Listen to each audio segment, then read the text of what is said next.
Well, welcome to the BNI Effect, the home of amazing conversations with Brisbane BNI members sharing tips on how you can get the most out of your BNI membership. I'm Tony Meredith, and ordinarily I'm a business coach, but today I'm your host and fellow BNI member, bringing you yet another outstanding interview with a BNI member from Brisbane.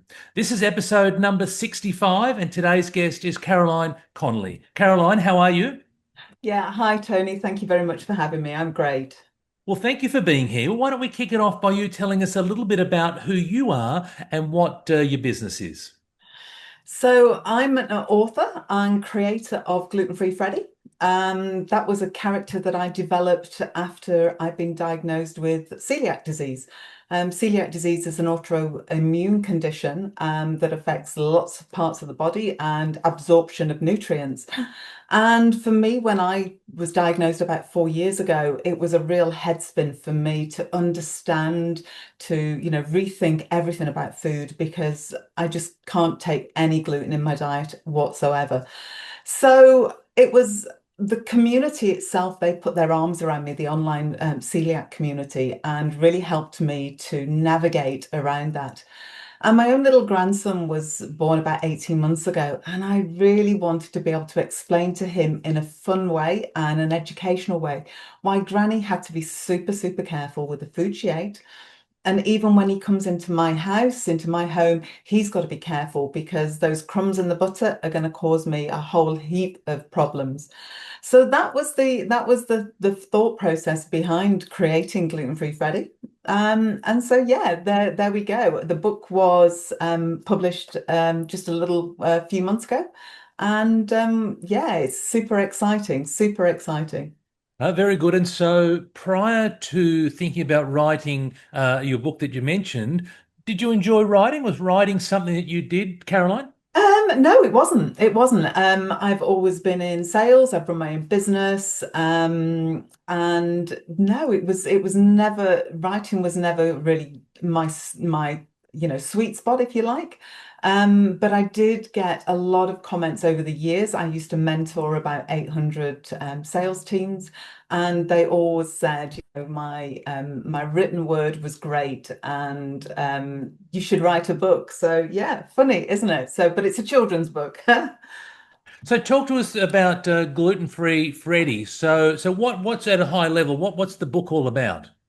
So the book is about a little boy called Gluten Free Freddie and about navigating everyday experiences. So this one, the book that I've written is with the Lunchbox crew, and it's about going into school and being a little bit afraid of the food and unsure about whether he can eat it. And also, you've got that gremlin that sits on the back of your shoulder that says, "Oh, a little bit, you could try this," or a nice relative, a helpful relative that says, "Oh, just one little bit won't hurt." Well, yes, it will. So it's all about those emotions, but doing it in a gentle, fun way and raising the awareness around celiac disease, starting those conversations so that that inclusion can start to happen. It was hard as an adult, so as a child to understand. I just wanted to create a sort of a playful character. And what ages is your book designed for? The book is designed for 5 to 9 year olds. It's a picture book. I'll actually, woohoo, look, there we go. Oh, it's not really showing. There we go. That's it. Yeah, Okay. great. So proudly endorsed by Coeliac Australia. So they gave me the big tick of approval. So they endorsed it and said, "Yep, you're good to go with this." So yeah, it might be the child that has celiac disease. It might be a family member that has celiac disease. But if they're in, or even their peers, people need to understand because it really is a condition that affects you every single day. There are no cheat days with being gluten free with celiac disease. How widespread is celiac disease? Great, yeah, great question. And I had no idea when I was first diagnosed, but they Celiac Australia say that 1 in 70 Australians are actually have celiac disease, but only 20% of those are diagnosed. So that means there's a massive 80%, which I actually did the maths there yesterday. It means that there's nearly 300,000 Australians are living with celiac disease and have no idea. Now, Wow. you may think it's, oh, well, it's just yeah, it's just you get a bit of bloating and things like that, but actually it's not. It manifests itself in all sorts of different symptoms. It could be from bloating, but it could be headaches, it could be fatigue, it could be brain fog, fertility problems, anemia. There's a whole raft of things. And it's basically your body sees gluten as poison and starts to attack itself. So the intestines stop absorbing food. So it Wow. really So is a serious problem. yeah, so clearly we've got a job to create more awareness around it, and Absolutely. obviously you're doing your bit with the book. So who would be an ideal referral source for you to help get the book Yeah. out there further and wider? Yeah, thanks. So to get the book out there, it would be obviously local bookstores, libraries, schools, gift stores even. That can be throughout Australia, but also I do have it on Amazon, so it can be purchased across the world. So those sort of referrals, anybody in the health and wellness sphere, is a really great referral to me. But I've also created a little scheme called Sponsor a School, whereby a local business that is community minded, that maybe want to raise their awareness, can actually lean in, purchase upwards of 5 books. So it's from $100, and they get brand recognition by way of stickers on each book. But they also get a shout out on my socials, and also I've got on the website. I've got a Friends of Freddie page, which is where I'll put their business and their SEO backlinks. So it really helps with that Google algorithm that we're all chasing as business owners. So yeah, those are the sort of people that would be really great referrals for me. Well, let's talk about BNI now, and that's where you and Mm. I met each other. So how long have you been in BNI for? Oh, so my BNI journey probably started back in 2012. I was trying to work out the numbers there. So it started back in Auckland. I was in a chapter in Howick. I had a totally different business at that point, and I wanted to start networking. And I'd been to a few groups, and yeah, it was great, but it was not me. When I walked into the BNI, it was a fun, friendly environment, but actually that had some structure to it, that had some goals and some targets at the end, which, if you're getting up early doors, if you've got a meeting that goes at 7 o'clock in the morning, then to me it needs to be good coffee and productive. Fantastic. So that was back then. So that That was was back then. right. And so then what's Yeah. happened with your BNI journey since? So flip-flopped across the ditch a couple of times, and always with the business taking it with me. I then had a little bit of a break for a couple of years while we moved back from New Zealand, and I started to write the book, but also got my health back together. And I joined my back to the BNI fold just a few months ago now, as the book was just coming to launch. I thought now's the perfect time to go back to my community, back to my team, and say hi and introduce myself again. And how have you found it, Caroline, since you've been back in BNI? Oh, do you know what? It's a great way to start your morning. It's the energy is fabulous in the room. Everybody's so super positive, and they've given me ideas that things I've never even thought about. Different avenues I could take the business, but it's all that support, and the referrals have started to come, which is really awesome. And I just love my BNI community, I have to say. It's a great way to do business and to grow your own business. And so how has being part of a BNI chapter influenced your approach to networking? Oh, so it's quite interesting because networking in the past I mentioned, it can be a little bit not goal orientated. I view sort of networking, it's like having a chocolate hit, a sugar hit. You go to these events, we've all done them, and it feels great at the time, and you get loads of connections, loads of business cards or loads of phone numbers and things like that. And you go back to your desk and you have this slump because actually there's nothing strategic about it. There's no long-term plan. But by going to a BNI on a weekly basis, it's that reminder to yourself and to show up, to turn up, and to be positive, and to help others and to help yourself. So definitely BNI for me. And how do you measure the success of your participation in BNI? Do you have any specific metrics or stories that highlight your success, Yeah, Caroline? that's really interesting because um, I'm maybe slightly different to a lot of people. It's not necessarily the monetary, which obviously is important because there's if you're giving your time and it's where you're committing, but it's actually how many people can I talk to? Can I educate? Can I share more about being, gluten-free and celiac disease?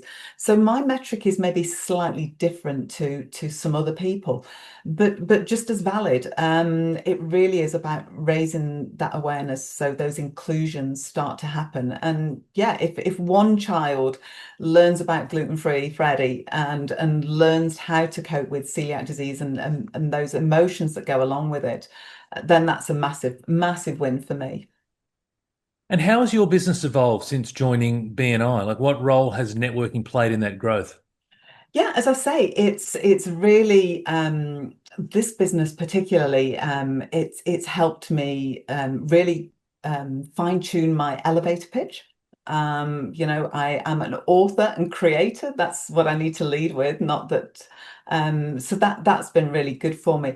But it's really opened my eyes to the potential and the possibilities. I think BNI itself is a fabulous business globally. In my previous business, I actually reached out. I used to import cork products from Portugal, and I reached out to a small boutique manufacturer in Lisbon, in Portugal, and my husband and I were having a 6 month round the world trip before we came back from New Zealand back to Australia. And I met up with Miguel and his wife, and amazing connections. We actually they took us as showed us the little boutique factory where they make the products, but also then became our tourist guides for a couple of days and showed us around the city, which was, as I say, you always get a warm welcome when you connect with people from BNI, and that I think is the key, that warm welcome. And what advice would you give to new BNI members to make the most out of their membership? Lean into your chapter, ask questions, meet as many people as you can as quickly as you can, because it really is that giver's gain. The more you look out for business for them, the more that they will, if you're engaged, if you're giving, they will give back. And that's really key. So lean into your chapter, learn from all those people, be curious, ask them questions, because the more you know about them, the more your Scooby ears will stick up when you're in a social event or you're with a business connection, and you go, actually, oh, I can help you with that. There's maybe somebody I can connect you with, and that's yeah. So lean into your BNI and really go into your team and learn to help them because they'll help you. And what's next for your business? Have you got any other exciting projects or Oh expansions on the horizon? gosh, yeah. So this is just the first book. There is another book already written that will be going to my illustrator very shortly. Um, yes, can you imagine if Gluten Free Freddie became the poster child of the gluten-free world? So, think of we could do games, we could do apps, animation. Gosh, if you could become the Bluey of the gluten-free world, that would be just, and it's all starting those conversations. The more people, and it always goes back to that, the more people that are aware about it, the more inclusion will happen. And so yeah, it's big goals, but yeah, we've got to take baby steps to start. I love it. And so the follow-up book, is that on celiac disease as It well? is. It's Gluten Free Freddie. Yeah. This one is about him being diagnosed and the procedure of how to be diagnosed. It's just a simple blood test. And then for the gold standard, it's an endoscopy, which is a simple procedure just under a general anesthetic. And they take a couple of little biopsies. But it's about just sharing that that's as easy as it can be to be diagnosed. You don't need to think it's put up with it. I've had a bad day. I'm tired. I'm burning the candle at both ends. Actually, there could well be. a long-term problem going on, and the sooner you solve it. So that book's already written, and yeah, lots of speaking engagements, that sort of thing. Yeah, so lots happening. Fantastic. So how do you, in amongst all of those exciting things happening, how do you see your relationship with BNI evolving as your business grows? Oh, so that had me pondering when you asked me that question. And obviously, going global would be awesome because I can connect into more and more people. And also strategic partnerships, because as I go global, hopefully, as Freddie goes global, I'll need more and more partners. So strategic people that I can reach out, connect with. I say, go back to that warm relationship, that warm welcome, and also that trust. I think BNI gives that. You're not just Googling some random, you're actually it's a word of mouth networking. So I think that's massive. So yeah, that would be BNI. And of course going back to the weekly meetings, they're massively important because you can lean into your team, your crew at your meetings, and ask them questions. They keep you real. But also, if you've got any little sticky points in your business, somebody else will have been there and will be able to advise you. So, yeah, BNI's got huge potential, small and large. Yeah.